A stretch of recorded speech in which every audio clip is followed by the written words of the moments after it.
स्वागत है आपका स्कूल राज थ्योरी में। आज हम आरंभ करने जा रहे हैं कक्षा 7 की विज्ञान का तीसरा अध्याय रेशों से वस्त्र तक। अगर आपने अभी तक पहला और दूसरा अध्याय नहीं देखे हैं तो उसकी लिंक डिस्क्रिप्शन में मिल जाएगी या फिर आप प्लेलिस्ट में से भी देख सकते हैं। तो तीसरा अध्याय शुरू करते हैं। कक्षा 6 में आपने पौधों से प्राप्त होने वाले कुछ रेशों के बारे में पढ़ा होगा। आपने ये भी पढ़ा होगा कि ऊन और रेशम किस रेशे जंतु से प्राप्त होते हैं। जंतु से प्राप्त किए जाने वाले रेशे क्या कहलाते हैं? जांतव रेशे कहलाते हैं। जंतु से प्राप्त किए जाने वाले रेशे क्या कहलाते हैं? जांतव रेशे कहलाते हैं। ऊन के रेशे भेड़ अथवा याक के बालों से प्राप्त होते हैं। रेशम के फाइबर रेशम कीट के कोकून से प्राप्त होता है।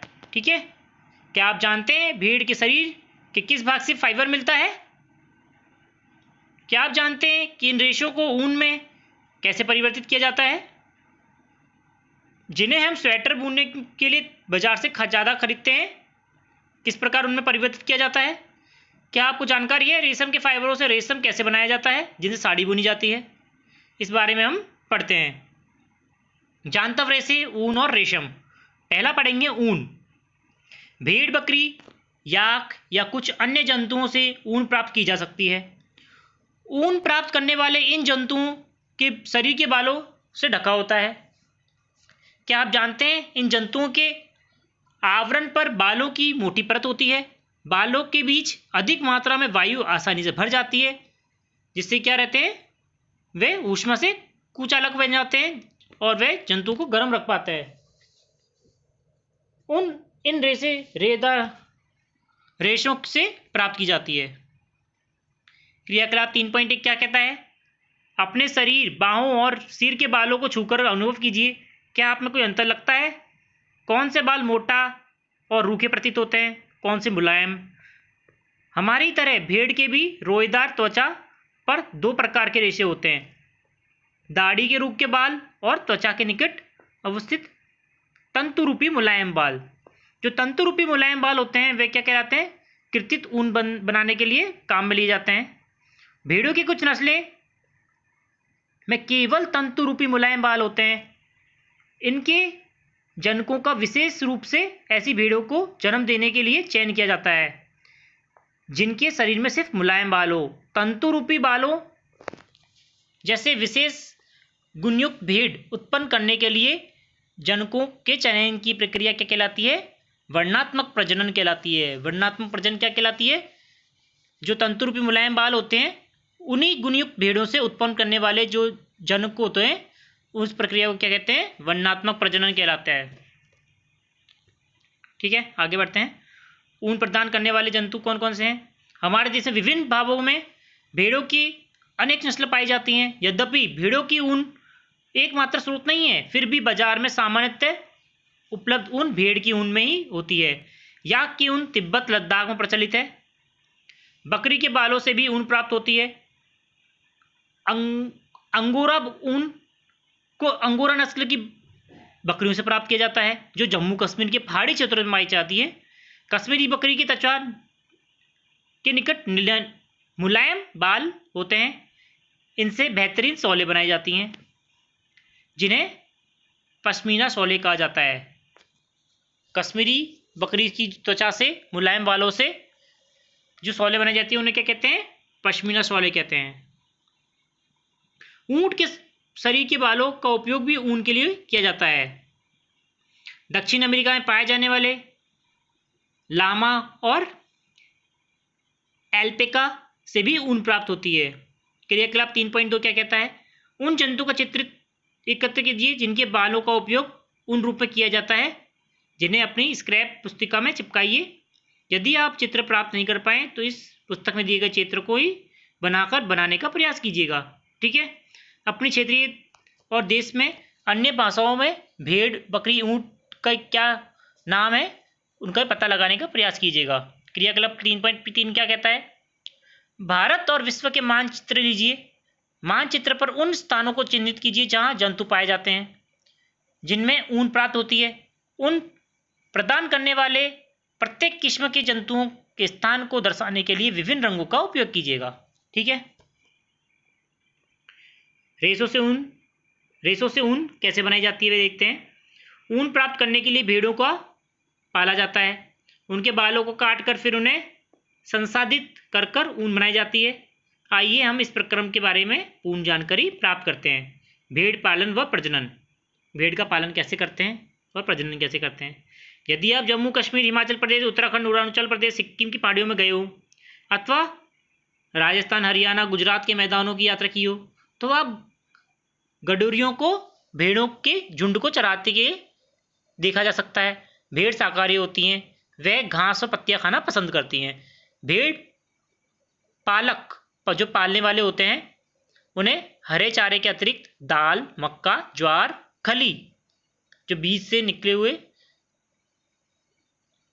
जो तेल अलग कर देते हैं जब बचता है खली, और भी खनिज खिलाते हैं जो सर्दियों में भेड़ों को घरों में अंदर रखा जाता है।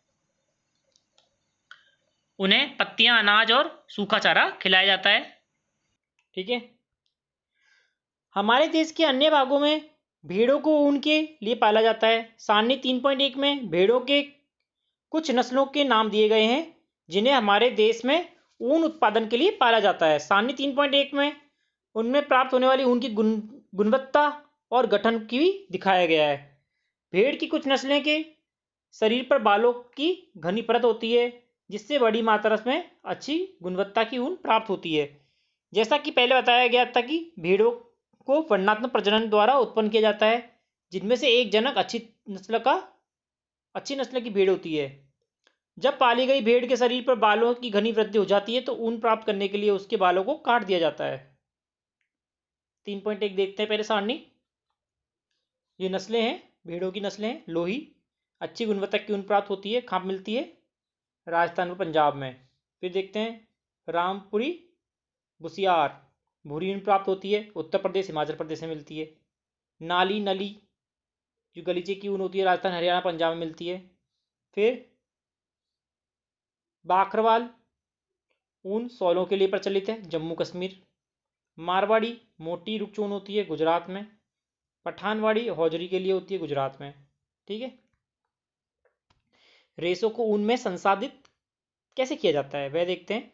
स्वेटर बुनने अथवा शॉल बनाने के लिए उपयोग में ली जाने वाली ऊन एक लंबी प्रक्रिया द्वारा प्राप्त की जाती है। पहला चरण क्या है? भेड़ों के बालों की त्वचा की पतली परत के साथ शरीर से उतारा जाता है। यह प्रक्रिया ऊन की कटाई कहलाती है। भेड़ के बाल उतारने के लिए उसी प्रकार की मशीन का उपयोग किया जाता है जैसी नाई द्वारा बाल काटने के लिए की जाती है। सामान्यतः बालों को गर्मी के मौसम में काटा जाता है ताकि भेड़ों को बालों के सुरक्षात्मक आवरण के न रहने पर भी जीवित रह सकें। बाल ऊनी रेशे प्रदान करते हैं। ऊनी रेशों को संसाधित कर ऊन का धागा बनाया जाता है। ऊन उतरने के दौरान भेड़ को कोई विशेष कष्ट नहीं होता, जैसा कि आपको बाल कटवाने अथवा आपके पिताजी की दाढ़ी बनवाने में नहीं होता। क्या आप जानते हैं ऐसा क्यों होता है? त्वचा की सबसे ऊपर वाली परत अधिकांशतः मृत कोशिकाओं से बनी होती है। साथ ही भेड़ के बाल फिर उग जाते हैं जैसे कि हमारे उग जाते हैं। दूसरा चरण क्या होता है? त्वचा सहित उतारे गए बालों को टंकियों में डालकर अच्छी तरह धोया जाता है जिससे कि उनकी चिकनाई, धूल और गर्त निकल जाए। यह प्रक्रिया क्या कहलाती है? अभिमार्जन कहलाती है। अभिमार्जन क्या कहलाती है? गंदगी साफ करना भिगोकर। ठीक है। तीसरे चरण में क्या होता है? अभिमार्जन के बाद छटाई की जाती है। रोमिल अथवा रोएदार बालों को कारखानों में भेज दिया जाता है जहां विभिन्न गठन द्वारा बालों को छांटा एवं पृथक किया जाता है। चरण चौथा क्या कहता है? अगले चरण में बालों को सुखाया जाता है, परंतु इससे पहले बालों के छोटे छोटे कोमल व फूले हुए रेशों को छांट लिया जाता है जो बर कहलाते हैं। ये वही बर होते हैं जो कभी कभी आपके स्वेटर पर एकत्र हो जाते हैं। इसके पश्चात रेशों के पुनः अभिमार्जन के लिए सुखा दिया जाता है। इसके प्रकार प्राप्त उत्पाद धागों के रूप में काटे जाने के लिए प्रयुक्त ऊन होती है। चरण पांचवा क्या कहता है? रेशों को विभिन्न रंगों में रंगाई की जाती है क्योंकि भेड़ एवं बकरियां सामान्यतः ऊन काली एवं भूरी या सफेद होती है। चरण 6 क्या कहता है? अंतिम चरण में अंतिम चरण को क्या कहते हैं? रीलिंग कहते हैं। अब रेशों को सीधा कर कर सुलझाया जाता है, फिर लपेट कर उसे धागा बनाया जाता है। लंबे रेशों को काट कर स्वेटरों की ऊन के रूप में और अपेक्षाकृत छोटे रेशों को काटकर ऊनी वस्त्र बुनने के लिए उपयोग में लिया जाता है। व्यावसायिक संकट क्या कहता है? ऊन उद्योग हमारे लिए, हमारे देश में अनेक व्यक्तियों के लिए जीविकोपार्जन है, एक महत्वपूर्ण साधन है, मतलब जीने का एक उत्पन्न महत्वपूर्ण साधन है। लेकिन छटाई करने वाले का कार्य जोखिम भरा है, क्योंकि कभी कभी एंथ्रेक्स नामक जीवाणु द्वारा संक्रमित हो जाता है। ये घातक रक्त रोग कारक है, जिससे कि सॉर्टर्स रोग कहते हैं। किसी भी उद्योग के कारीगरों द्वारा ऐसे जोखिम को झेलना व्यावसायिक संकट कहलाता है। ठीक है।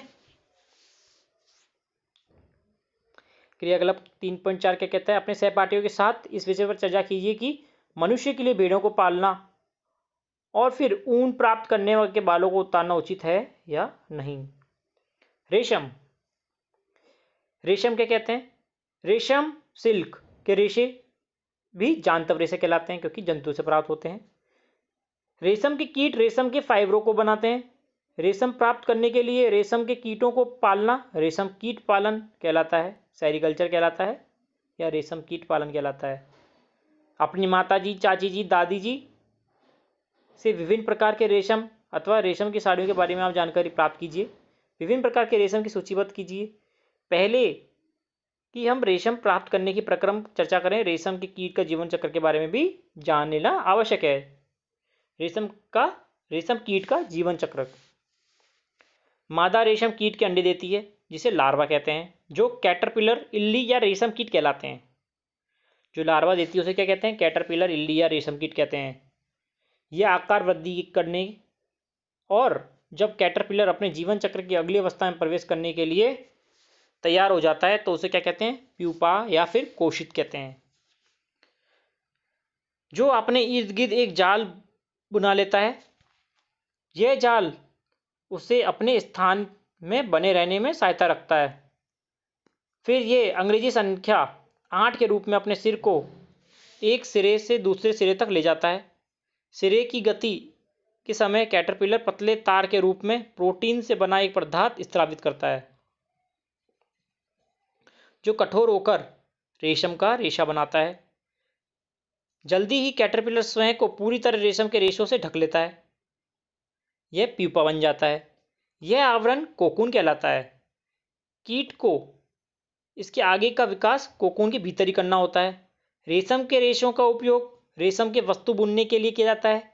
क्या आप कल्पना कर सकते हैं? रेशम के मृदु रेशा स्टील की तार जितना मजबूत होता है। ठीक है। ये नर है, ये मादा है। शहतूत के पत्तों पर अंडे देते हैं। रेशम का कीट है ये कोकून बन गया, चारों तरफ अपने इसने आवरण बना लिया और ये कोकून का विकासशील कीट कोकून के अंदर। ठीक है। रेशम का धागा रेशम कीट के कोकून से प्राप्त रेशों से तैयार किया जाता है। रेशम कीट अनेक किस्म के होते हैं, एक दूसरे से काफ़ी अलग दिखाई देते हैं और उनसे प्राप्त होने वाला रेशम का धागा गठन अर्थात रुक्षता, चिकनाहट, चमक आदि में भिन्न होता है।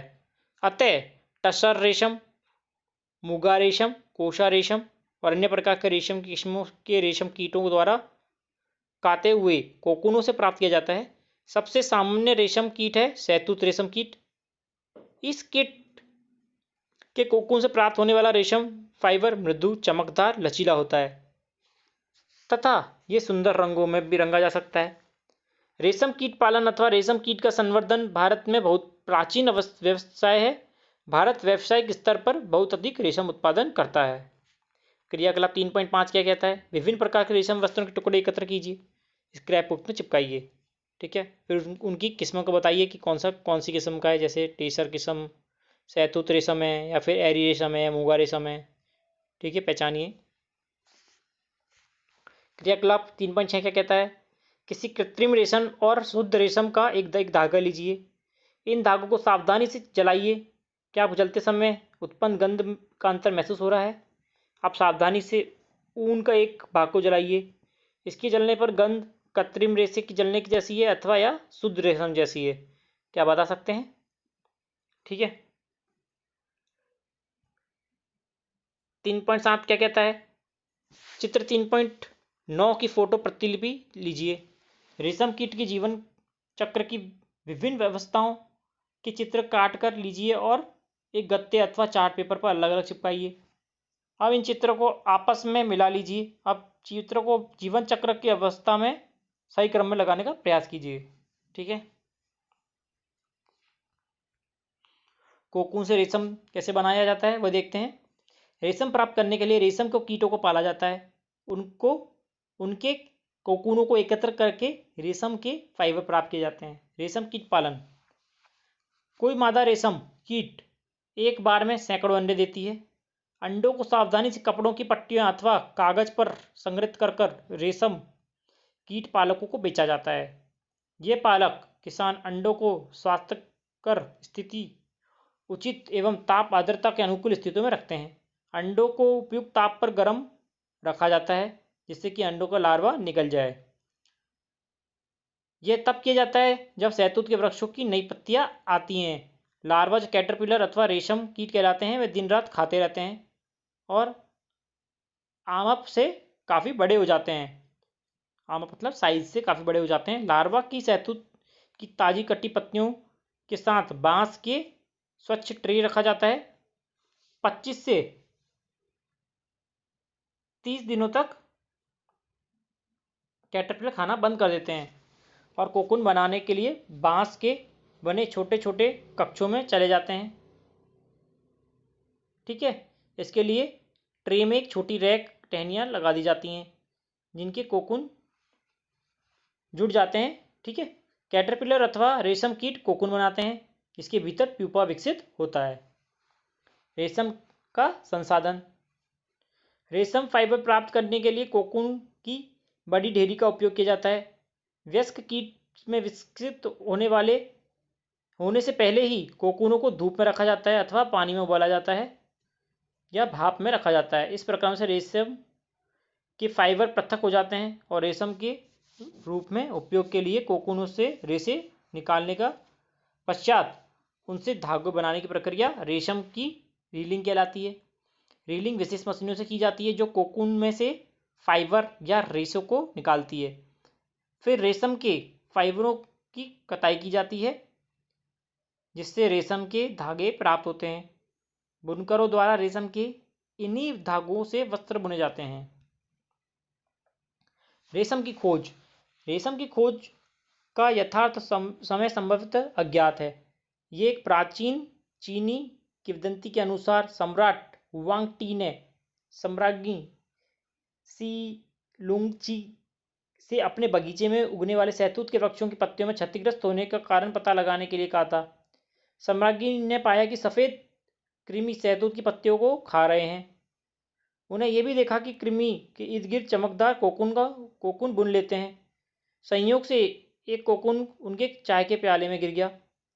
कोकून के नाजुक धागों का गुच्छा पृथक हो गया और रेशम उद्योग चीन में आरंभ हुआ। सैकड़ों वर्षों तक कड़ी पहरेदारी में गुप्त रखा गया। बाद में यात्रियों और व्यवसायियों द्वारा रेशम के अन्य देशों में प्रचलित हुआ।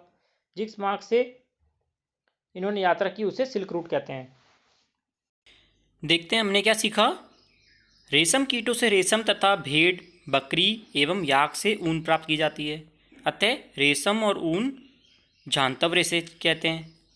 ठीक है। ऊंट, लामा और एल्पेका के बालों को भी ऊन प्राप्त करने के लिए संसाधित किया जाता है। भारत में अधिकतर भेड़ों को ऊन प्राप्त करने के लिए पाला जाता है। भेड़ के शरीर से बालों को उतारकर अभिमार्जन व छटाई की जाती है। फिर सुखाने के बाद उन्हें काट कर ऊन प्राप्त की जाती है। अपने जीवन चक्र में रेशम कीट रेशम के रेशों की कटाई करके कोकून बनाते हैं। रेशम फाइबर प्रोटीन से बनता है। कोकूनों से रेशम के रेशों को पृथक कर उनका संसाधन किया जाता है। फिर रेशम का धागा बनाया जाता है। इस प्रक्रम को रीलिंग कहते हैं। बुनकर रेशम के धागों से रेशम के वस्त्र बुनते हैं। अभ्यास देखते हैं। प्रथम क्वेश्चन क्या कहता है। संभवतः अपनी नर्सरी में ये पढ़ा होगा, इन पंक्तियों को पढ़ा होगा। पहली पंक्ति है baa baa black sheep have you any wool. दूसरी है Mary had a little lamb whose fleece was white as snow. Black sheep के किन भागों में ऊन होती है? ब्लैक शीप के शरीर पर ऊन की परत होती है। मेमने के सफ़ेद रोमों से क्या मतलब है? मेमने के सफ़ेद रोमों का मतलब है उसके मुलायम सफ़ेद रेशे। रेशम कीट व कैटरपिलर, रेशम कीट, कैटरपिलर, लार्वा। सही विकल्प चुनिए। रेशम कीट क्या है? नहीं कैटरपिलर है, नहीं लार्वा। तो इसका उत्तर क्या आ जाएगा? घ। निम्नलिखित में से किससे ऊन प्राप्त नहीं होती? घने बालों वाले कुत्ते से। चौथा क्वेश्चन देखते हैं। निम्न शब्दों का क्या अर्थ है? पालन। पालन का अर्थ है किसी भी जानवर को पालना, उसकी देखभाल करना और उसका लालन पालन कर कर उसे बड़ा करना।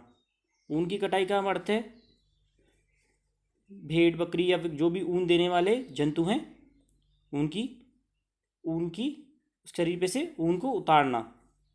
रेशम कीट पालन का अर्थ है रेशम के कीट का पालन करना, उसे भोजन प्रदान करना। ठीक है। ऊन के संसाधन विभिन्न चरणों के प्रक्रम में कुछ चरण दिए गए हैं। शेष चरणों को सही क्रम में लिखिए। ऊन की कटाई,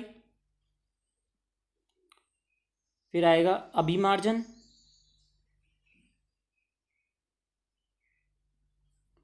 अभिमार्जन आ जाएगा। फिर क्या आएगा? छटाई। ठीक है। फिर यहाँ पे क्या आएगा? ऊन की छटाई आ जाएगा, ऊन की छटाई। ठीक है। फिर क्या? दोबारा देखते हैं। ऊन की कटाई, ऊन की कटाई के बाद में क्या करते हैं? अभिमार्जन करते हैं, फिर छटाई करते हैं, फिर बर की छटाई करते हैं। ठीक है। फिर रंगाई करते हैं। आगे देखते हैं। रेशम कीट के जीवन चक्र की उन दो अवस्थाओं का चित्र बनाइए जो प्रत्यक्ष रूप से रेशम के उत्पादन से संबंधित हो। रेशम का कीट बना सकते हैं, फिर कोकून बना सकते हैं। ठीक है। कोकून से जो लार्वा उत्पन्न होता है उसकी फ़ोटो बना सकते हैं, जो आगे प्रश्न आगे दी हुई है पाठ में, देख लीजिएगा। निम्नलिखित में से कौन से दो शब्द रेशम उत्पन्न करने से संबंधित हैं? कौन कौन से दो शब्द हैं? पहला हो गया रेशम कीट पालन, दूसरा हो गया शहतूत कृषि। ठीक है। कॉलम 1 को कॉलम 2 से मिलाना है। अभिमार्जन, ठीक है, काटी गई ऊन की सफाई। शहतूत की पत्तियाँ क्या है? रेशम कीट का भोजन। याक, ऊन देने वाला जंतु। कोकुन, रेशम फाइबर उत्पन्न करता है। ठीक है। फिर इसमें भरना है, इसे आप देख लीजिएगा। आशा करता हूँ आपको समझ में आया होगा। चैनल सब्सक्राइब नहीं किया तो चैनल सब्सक्राइब जरूर करें और इसी प्रकार पढ़ते रहें। धन्यवाद।